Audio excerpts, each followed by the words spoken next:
Cek, cek. Halo semproters di belantara manapun kalian berada. Apa masih suka tidur sambil peluk bantal? Kali ini Mbak Legend bakal ngedongengin kalian film The Batman yang rilis di tahun 2022 ini. Film ini dibandengi oleh vampir ala yang sudah bertobat, yaitu Robert Pattinson sebagai Batman dan Zoe Kravitz sebagai Catwoman, dan disutradarai oleh Matt Reeves. Dan tanpa berlama-lama lagi, yuk!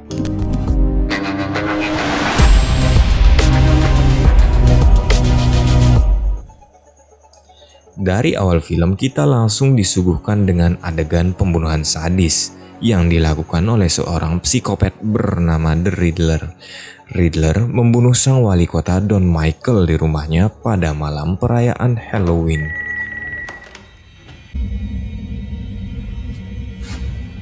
Why is she still tied?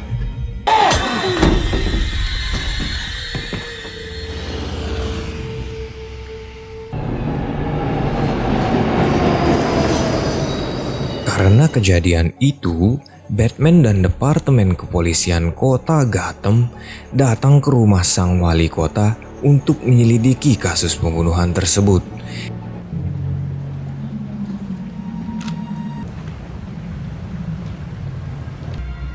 Killer may have taken it as a trophy.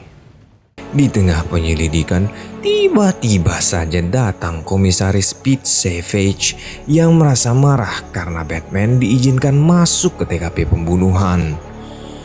Sang wali kota ditemukan di ruang kerja dalam keadaan tewas dengan ibu jari terputus dan kepalanya ditutupi dengan lakban. Kenapa nggak ember aja ya? Dan anehnya, The Riddler terang-terangan meninggalkan pesan untuk Batman yang berisi petunjuk tiki-taka bertuliskan apa yang akan pembohong lakukan jika dia mati. Selain itu, pesan tersebut juga berisi sebuah simbol yang harus dipecahkan oleh Batman malam itu juga. Si Komisaris Pete Savage tampil di hadapan media untuk memberikan klarifikasi terkait kematian wali kota Gotham City. Setelah itu Batman atau Bruce Wayne memutuskan untuk pulang ke rumahnya.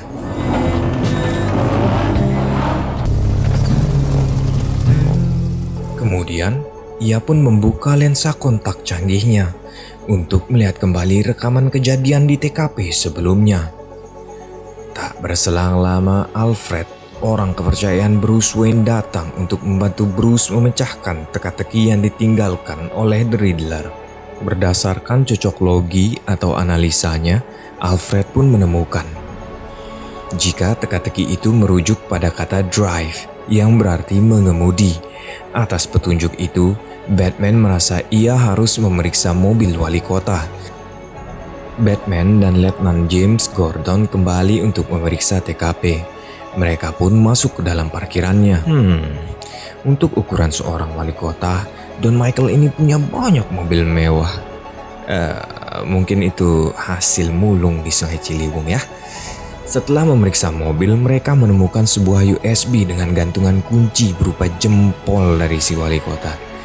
Dalam USB itu, mereka pun menemukan beberapa foto wali kota yang keluar dari sebuah klub setelah melakukan adegan bersama dengan seorang wanita. Petunjuk itu lalu mengarahkan Batman ke sebuah klub bernama Iceberg, milik seorang bernama Penguin. Kedatangan Batman ke Iceberg menyebabkan beberapa kekacauan.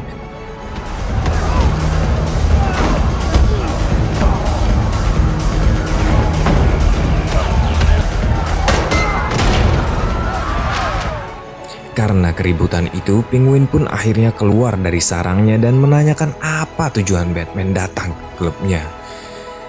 Batman menunjukkan beberapa foto wali kota dengan seorang wanita dan menanyakan siapa wanita kencerit itu. Penguin pun mengaku ia tidak mengenal wanita itu sama sekali karena ia hanyalah seorang pengelola klub. Tak lama kemudian, seorang wanita bernama Selina Kyle masuk ke ruangan Penguin untuk menyetorkan hasil penjualan narkoboy hari ini. Sebelum keluar, pandangan Selina seolah tak bisa lepas dari foto-foto yang dibawa oleh Batman. Hal itu tentu saja menimbulkan kecurigaan, sehingga Batman memutuskan untuk membuntuti Selina. Selina pun akhirnya sampai di apartemennya, sementara Batman memantau, mengintai, mengintip dengan teropong dari jarak jauh. Di dalam apartemen itu, Selina terlihat sedang menenangkan seorang temannya yang terlihat menangis setelah menonton sinetron azab di Indosiar. Maksud saya setelah menonton berita di TV.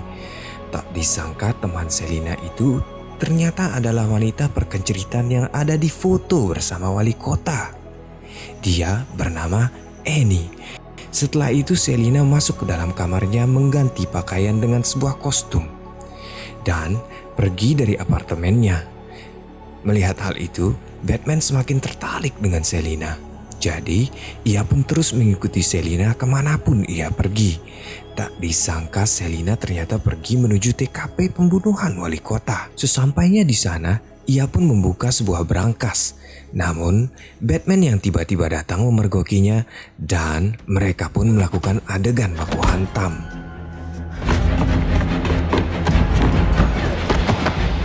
Setelah terdesak, akhirnya Catwoman mengaku ia datang ke sana hanya untuk mengambil KTP Annie yang disembunyikan oleh wali kota. Mungkin Catwoman takut KTP Annie nanti dijadikan bahan untuk pinjol. Untuk membuktikan perkataannya, Catwoman pun mengajak Batman kembali ke apartemen agar ia bisa berbicara langsung dengan Annie.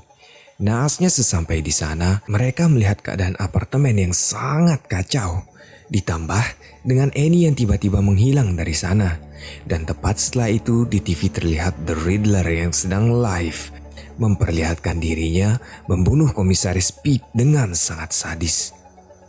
Jika kita flashback, Komisaris Speed ini adalah pejabat polisi yang marah-marah saat Batman masuk ke TKP pembunuhan di scene awal tadi. Dalam siaran itu, The Riddler mengatakan kalau Komisaris Speed adalah seorang koruptor yang pantas dihukum mati. Batman kemudian mendapatkan telepon dari James yang mengajaknya ke TKP pembunuhan Komisaris Speed.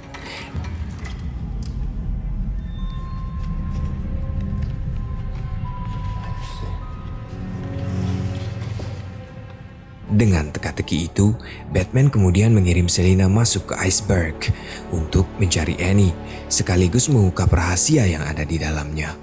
Batman pun memberikan lensa kontak canggihnya pada Selina, agar Batman juga bisa melihat semua yang dilihat Selina dari jarak jauh. Selina kemudian masuk ke ruangan private dan mendeteksi beberapa politisi sedang berada di sana. Salah satu politisi yang Selina temui adalah seorang jaksa bernama Gilson.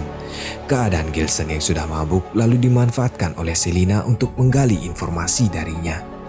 Gilson mengatakan kalau saat ini ia mengkhawatirkan tikus atau sebutan untuk informan yang mereka punya. Karena jika ia tertangkap, maka Gilson khawatir ia akan membocor semua kebusukan para politisi di kota Gotham. Dengan pembicaraan itu, perhatian Selina tiba-tiba teralihkan pada seorang wanita rekan kerja Annie. Selina lalu meninggalkan Gilson dan lebih memilih untuk mengejar wanita itu. Selina pun secara kebetulan bertemu dengan Penguin dan Falcon, di mana Falcon diketahui adalah seorang gembong narkoba kelas kakap di kota Gotham. Kedekatan antara Falcon dan Selina menimbulkan kecurigaan bagi Batman. Apalagi Selina segera memutuskan komunikasi dengannya ketika Batman terus menanyakan hubungannya dengan Falcon. Setelah itu Gilson masuk ke dalam mobil dengan keadaan sempoyongan. Namun ia tak menyadari kalau di dalam mobil itu ada The Riddler yang sudah lama menunggunya.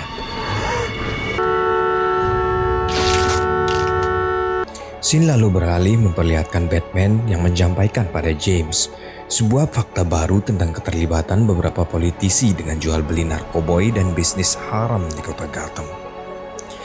Mungkin ya, hal inilah yang menyebabkan kekacauan, termasuk alasan utama The Riddler membunuh para politisi yang terlibat di dalamnya. Di rumahnya, Bruce Wayne kembali menganalisis rekaman di dalam klub dan memikirkan apa sebenarnya hubungan Selina dengan Falcon. Keesokan harinya pun Bruce Wayne datang ke balai kota untuk menghadiri acara penghormatan terakhir untuk wali kota. Di sana Bruce Wayne pun bertemu dengan Falcon. Falcon menyapa Bruce Wayne dan mengatakan kalau ia berhutang budi pada ayahnya karena Thomas Wayne dulu pernah menyelamatkan nyawa Falcon.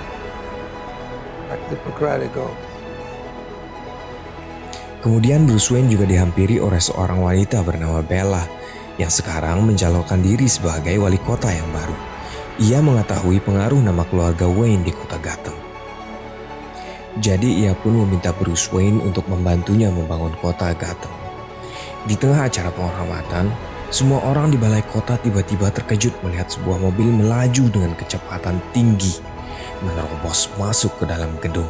Tak disangka mobil itu ternyata dikendarai oleh si politisi korup Gilson dengan keadaan bom terikat di lehernya. Di tangan Gilson terdapat sebuah HP Xiaomi yang terus berdering dan di dadanya terdapat sebuah surat yang ditujukan untuk Batman. Karena hal itu, James pun memerintahkan semua anak buahnya untuk mengevakuasi gedung. Pada malam harinya, Bruce Wayne pun datang dengan sosoknya sebagai Batman. Ia pun mengambil surat di tubuh Gilson dan menjawab telepon yang terus berdering.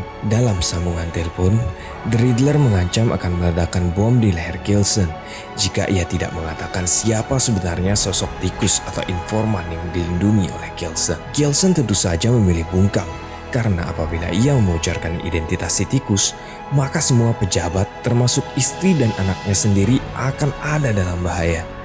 Alhasil bom di lehernya pun meledak.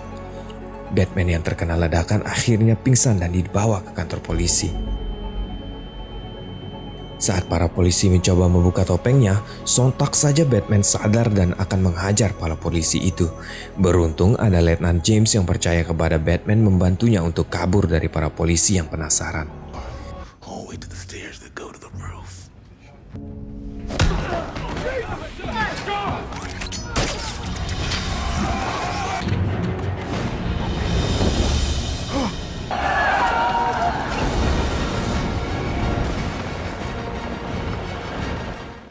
Setelah kabur dari kantor polisi, Batman dan James curiga kalau informan yang mereka cari mungkin adalah Penguin. Jadi mereka berdua pun membuntuti Penguin yang datang ke sebuah gudang. Di sana juga ada beberapa politisi yang sedang melakukan transaksi jual beli narkoboy dan tisu magic. Tak lama berselang, Selina atau Catwoman yang tak diundang tiba-tiba datang untuk mencuri uang di dalam mobil salah satu politisi bernama Kenzie. Setelah membuka mobil Kenzie, Selina sangat terkejut melihat mayat wanita yang terbungkus di dalam kantong plastik. Penguin yang menyadari keberadaan Selina langsung menyuruh anak buahnya untuk menembak. Batman dan James yang berada di sana juga akhirnya terkena imbas atas perbuatan Selina. Penguin yang panik memilih untuk kabur dan dikejar oleh Batman dengan mobilnya. Kejar-kejaran antar keduanya pun terjadi di jalanan.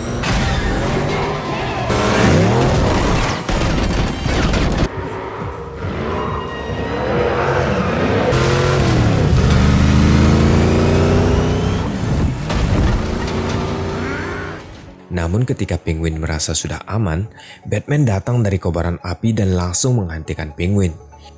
Penguin kemudian ditangkap dan diinterogasi oleh Batman. Penguin menjawab kalau ia bukanlah tikus atau informan yang mereka cari. Sebagai bukti, ia pun membantu Batman memecahkan salah satu teka-teki yang diberikan oleh The Riddler. Petunjuk itu pun mengarahkan mereka pada sebuah pantai asuhan yang terbengkalai milik keluarga Bruce Wayne. Tak ingin membuang waktu, Batman dan James langsung pergi ke panti asuhan yang dimaksud oleh Riddler. Sesampainya di sana, mereka pun diarahkan ke sebuah ruangan yang sudah disiapkan oleh Riddler. Di ruangan itu telah terpasang sebuah proyektor berisi kumpulan video dari area Bruce Wayne semasa kampanyenya sebagai wali kota. Di salah satu kampanye, ayah Bruce Wayne berjanji kalau ia akan membangun kembali panti asuhan. Mamam tuh janji kampanye. Agar anak yatim piatu mendapatkan kehidupan yang lebih layak. Dari video itu Batman pun menarik kesimpulan kalau Riddler mungkin saja adalah salah satu anak yang dulunya tinggal di pantai asuhan tersebut. Di saat itulah Batman menyadari kalau target Riddler selanjutnya adalah Bruce Wayne. Sekonyong-konyong ia pun cepat kembali ke rumah untuk mencegah hal buruk terjadi pada orang-orang yang berada di sana. Namun sayangnya Batman terlambat karena Alfred telah menjadi korban atas bom yang dikirim oleh Riddler untuk dirinya. Karena kejadian itu Alfred pun terbaring dalam keadaan koma di rumah sakit. Kali ini Bruce Wayne pun sadar jika semua pembunuhan yang dilakukan oleh Riddler perlahan-lahan mulai berkaitan dengan dosa ayahnya di masa lalu. Keesokan harinya Batman pergi menemui Selina dan menanyakan hubungan Selina dengan Falcon. Dengan berat hati Selina menjawab kalau Falcon adalah ayah kandungnya. Sejak kecil Selina menyimpan dendam pada Falcon atas apa yang sudah ia lakukan kepada ibunya. Dan kali ini Selina berniat akan balas dendam kepada Falcon. Setelah itu Riddler lagi-lagi memberikan sebuah berita tentang kejahatan yang dilakukan oleh ayah Bruce Wayne pada masa lalu. Thomas Wayne diketahui pernah menyuruh seseorang untuk membunuh reporter yang mengetahui sisi kelam dari keluarganya. Dan tidak lain orang yang disuruh oleh ayah Bruce tersebut adalah Bebangus Falcon. Bruce Wayne yang tidak percaya atas apa yang disampaikan Riddler di berita tadi bergegas untuk mencari Falcon. Di sana Falcon mengaku kalau ia dulu memang diperintah untuk menakut-nakuti reporter itu agar tidak mengungkapkan rahasia keluarga Thomas Wayne. Namun karena reporter itu tidak takut, jadi Falcon pun terpaksa harus membunuhnya, sesuai dengan arahan dari Thomas Wayne. Bruce Wayne yang mendengar pernyataan itu merasa kecewa dan tidak menyangka atas apa yang dilakukan oleh ayahnya. Ia pun mendatangi Alfred yang baru siuman dan menceritakan fakta apa yang baru ia ketahui. Alfred yang mendengar hal itu berkata kalau Falcon telah berbohong, karena yang sebenarnya terjadi adalah Thomas menyuruh Falcon untuk menakut-nakuti reporter itu, bukan untuk membunuhnya. Alhasil Thomas Wayne pun berkata, mereka harus menyerahkan diri ke polisi dan mengatakan yang sebenarnya. Namun pada malam berikutnya Thomas Wayne dan sang istri tewas ditembak secara misterius. Hal yang sampai saat ini Alfred meyakini kalau Falcon adalah pelakunya. Namun karena mereka tidak memiliki bukti apapun, jadi mereka tak bisa menangkap Falcon.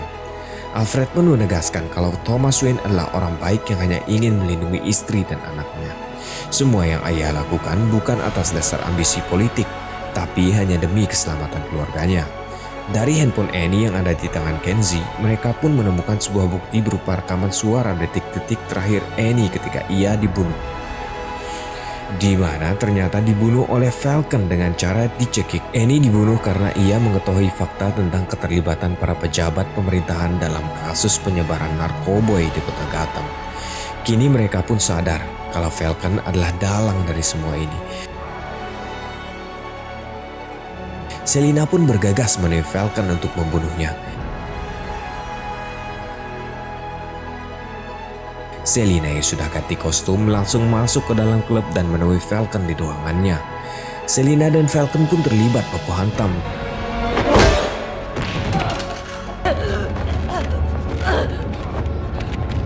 Tak lama kemudian Batman datang untuk mencegah Selina membunuh Falcon. Perlu kalian tahu Batman adalah superhero yang anti bunuh-membunuh. Falcon kemudian ditangkap dan dibawa keluar dari klub. Let me tell you something. Whatever I know. Di sana sudah ada begitu banyak wartawan yang menunggu klarifikasi atas pembunuhan yang ia lakukan. Belum sempat diserahkan kepada polisi, Falcon tiba-tiba ditembak dari kejauhan. Batman yang melihat si penembak langsung pergi untuk menangkapnya. Sayangnya Batman dan para polisi gagal menemukan si pelaku penembakan. Namun mereka menemukan kalau rumah itu ternyata adalah markas dari The Riddler, yang artinya pelaku pembunuhan Falcon tak lain dan tak bukan adalah Riddler. Seorang saksi mata lalu melaporkan kepada polisi kalau ia baru saja melihat seseorang keluar dari rumah itu menuju ke sebuah kafe di ujung jalan. Dan Riddler pun ditangkap saat sedang menikmati kopi dengan santai. Seolah-olah saat itu ia memang sengaja untuk menyerahkan diri. Para polisi pun menggeledah rumah The Riddler dan menemukan semua bukti berupa rencana pembunuhan yang ia lakukan. Dalam komputernya mereka pun menemukan sebuah grup yang dikelola oleh The Riddler dengan jumlah anggota yang mencapai 500 orang. Mereka ini terdiri dari orang-orang yang sudah kecewa dan juga ingin memberi pelajaran pada pejabat korup. Batman pun mendapatkan telepon dari kantor polisi yang menyampaikan pesan jika The Riddler ingin bertemu dengannya. Dalam pertemuan itu, Riddler menyampaikan semua kekecewaan dan kesedihannya karena telah menelantarkan ia dan anak-anak lain di panti asuhan ketika Bruce Wayne mendapatkan perhatian penuh setelah kematian kedua orang tuanya.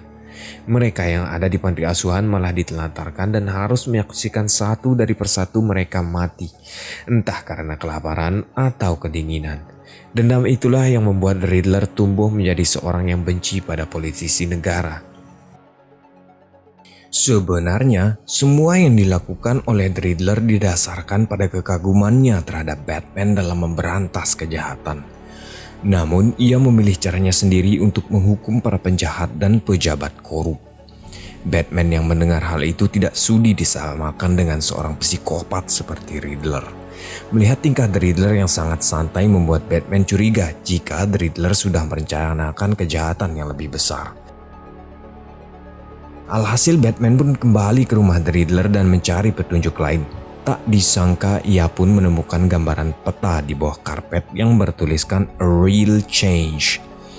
Kata itu pun dipakai oleh Batman untuk membuka video yang diproteksi oleh The Riddler di dalam komputernya. Dalam video itu, The Riddler menyampaikan rencana terakhirnya untuk menghancurkan Gotham, di mana ia sudah memasang 7 bom di beberapa titik bendungan di kota Gotham. Dan benar saja, bom itu pun meledak dan membuat kota Gotham mulai terendam. Selain itu, The Riddler juga mengerahkan semua anggota grupnya untuk menembak Bella, sang wali kota baru, serta para politisi lainnya. Kekacauan yang terjadi membuat begitu banyak warga menjadi korban akibat ledakan dan juga banjir. Melihat hal itu, Batman langsung pergi ke tempat anak buah The Riddler untuk menangkap mereka semua.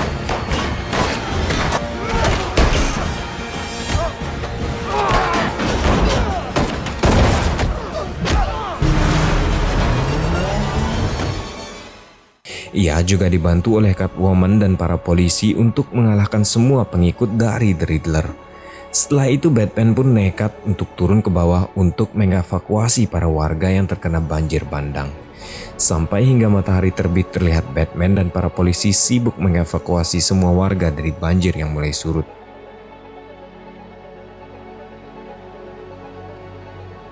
Bella selaku wali kota yang baru mengucapkan banyak terima kasih atas kerjasama mereka dalam menyelamatkan para warga. Dan ia berjanji akan membangun kembali kota Gotham untuk menjadi kota yang lebih baik. Film ini pun diakhiri dengan Catwoman yang memilih untuk berpisah. Catwoman pergi ke arah utara untuk hidup bebas dan merampok para koruptor jahat.